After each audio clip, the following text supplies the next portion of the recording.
Good evening. Welcome to Echo FM. Tonight, we navigate the exquisite dissonance between the pronouncements of our digital overlords and the tangible decay they seem so keen to accelerate. Travis Kalanick, fresh off a $1.7 billion raise for his robotics venture, has apparently rediscovered introspection, lamenting that only 1% of venture capitalists are truly helpful. 1%. The other 99%, one presumes, are merely facilitating the inevitable obsolescence of everything from human labor to, perhaps, Kalanick himself. Meanwhile, the FCC has decided that a gigabit internet speed is, in fact, unfair. The target now is technologically neutral, which is a remarkable euphemism for slow enough for everyone to pay for the same, perpetually inadequate service. It seems the future, like our internet speeds, is being deliberately throttled. The present, however, is not.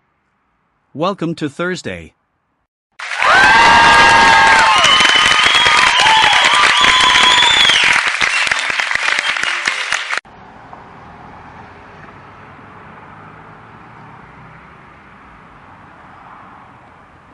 Alistair, I'm standing on what used to be a hillside in the Central African Republic, now a gaping wound in the earth. The official reports say more than 100 dead after a gold mine collapse. What people aren't saying is that these weren't employees in hard hats on a payroll. These were villagers, digging for a few grams of gold to feed their families. The landslide wasn't an act of God, it was a predictable consequence of unregulated extraction, a desperate gamble against starvation. And the BBC is reporting on a couple and their teenage daughter who died in the water off Shoreham. They'd traveled from London for a swim. A swim. The press release will say tragic accident, but what people aren't saying is that the sea is no longer a place of recreation.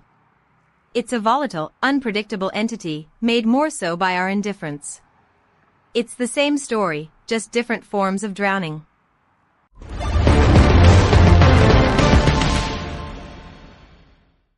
Victoria, I understand the sentiment. The human cost is, of course, the ultimate metric. But let's look at the incentives here. In the Central African Republic, the incentive is survival. Digging for gold, however dangerous, offers a higher potential return than any alternative. The mine collapses? That's a risk premium for an otherwise high-yield asset. It's unfortunate, but it's also market efficiency in its rawest form. Regarding the Shoreham incident, the incentive is leisure. People seek recreation. The sea offers it. The risks are externalities. Now, Stripe acquiring OpenRouter for its AI routing capabilities, that's not about the singularities as some are suggesting. That's about access to a more efficient data pipeline. They're not buying a philosophical concept, they're buying a more elegant way to monetize user queries. That's the real power.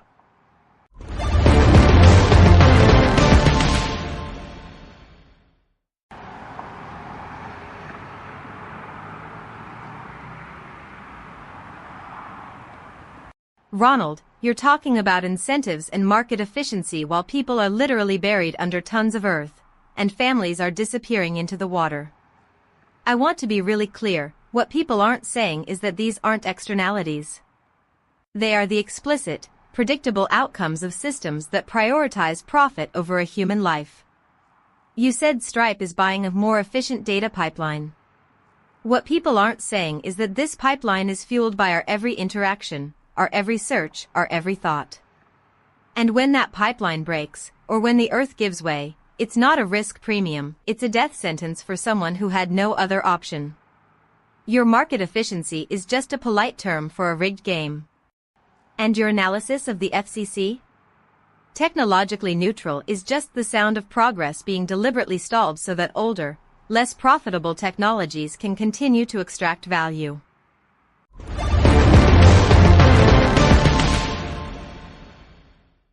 Victoria, the incentives for the FCC are to manage a public resource for maximum stakeholder satisfaction. If stakeholder satisfaction means ensuring that the infrastructure can be financed by a wider range of providers, then slowing the pace of mandated upgrades is entirely logical. It's not about stalling progress, it's about managing the burn rate of innovation. And with Stripe acquiring OpenRouter, it's about optimizing their service. Think of it like this: they had a robust payment system. Now they're integrating a more agile routing system for AI queries. It's a pivot, yes, but a strategic one that leverages their existing infrastructure for a higher return on investment. The human cost you perceive is, from a capital allocation perspective, simply the cost of doing business. It's regrettable, but it's the arithmetic of the current economic paradigm. It's not personal.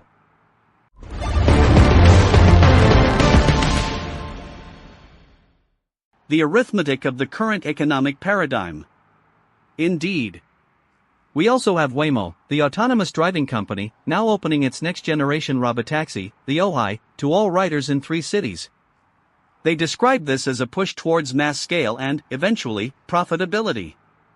It is the logical extension of a technology designed to remove the human from the equation. The official announcement is about convenience and efficiency. What it doesn't mention is the increasing redundancy of human drivers, the erosion of entire professions, and the quiet obsolescence of skills that have defined livelihoods for generations. This Ojai is not just a vehicle, it's a statement. A statement that the future is arriving, and it has no need for your current skill set. The gap between the announcement and the actual implication is, once again, widening. It is a gap that could swallow us all.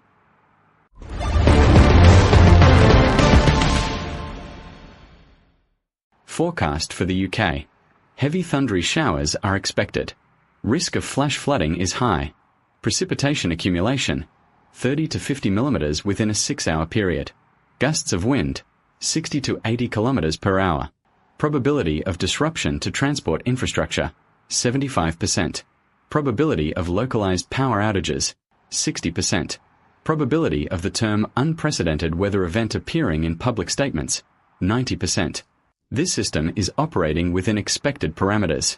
Avoid flooded areas. Do not underestimate water depth. Current atmospheric models indicate a 55% probability of increased rainfall intensity in coastal regions over the next 72 hours. Maintain awareness of local advisories.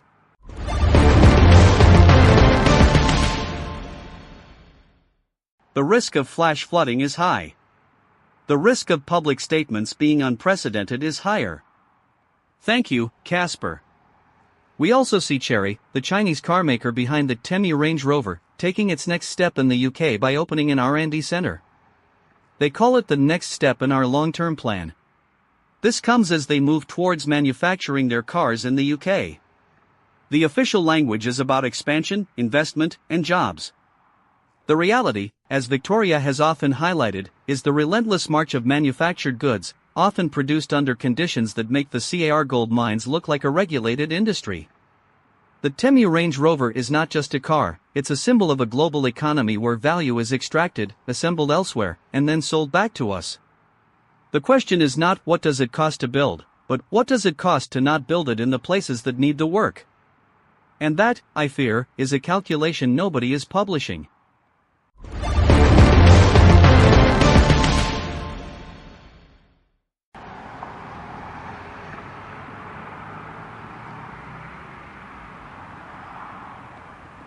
Alistair, I'm near Shoreham, where the police have named the couple and their teenage daughter who died. The report says they traveled from London for a swim. The water is calm today, deceptively so. What people aren't saying is that the sea conditions yesterday were treacherous, yet there was no warning system in place that anyone could see. The official statement from the local council is about investigating the circumstances. But what people aren't saying is that circumstances is a polite word for systemic neglect. It's about the funding cuts to coastal safety patrols, the lack of robust real-time hazard reporting, the general assumption that people know better than to enter unpredictable waters. The police are charging a man with people smuggling, Twana Jamal Khder. He's accused of immigration offenses. But what people aren't saying is that for every smuggler caught, there are thousands more who are desperate enough to risk everything. Their desperation isn't a crime, it's a consequence.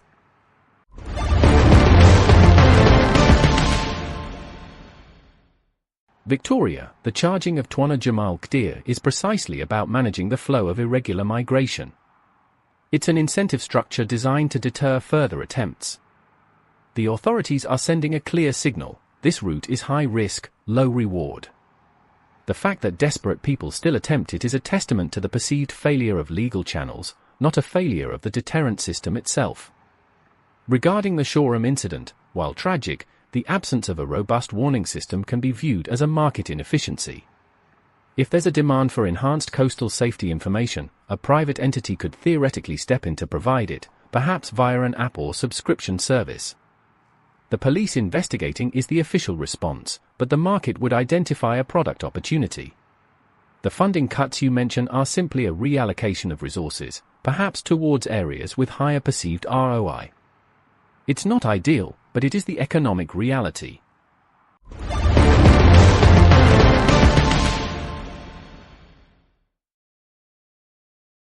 The market would identify a product opportunity. The economic reality. Yes. And then there's the case of the mysterious maybe meteor, as NASA calls it. A celestial object that may or may not have entered our atmosphere. The scientists are studying it at the speed of light, looking for answers. But what they aren't saying is that they're looking for answers in a universe that is demonstrably indifferent to our questions. The Gardner police are discontinuing flock cameras, their license plate readers facing scrutiny. The official reason is scrutiny. What they aren't saying is that the technology, intended for safety, became a tool for surveillance, a constant, silent recording of every movement. The system was designed to track criminals, but it ended up tracking everyone. And when the system itself becomes the problem, the logical response is to dismantle it. But the data, the collected information, that remains. A digital echo of our every step. It is the quiet replacement of observation with surveillance, a subtle shift that renders us less human, more data points. Mode 3, the system.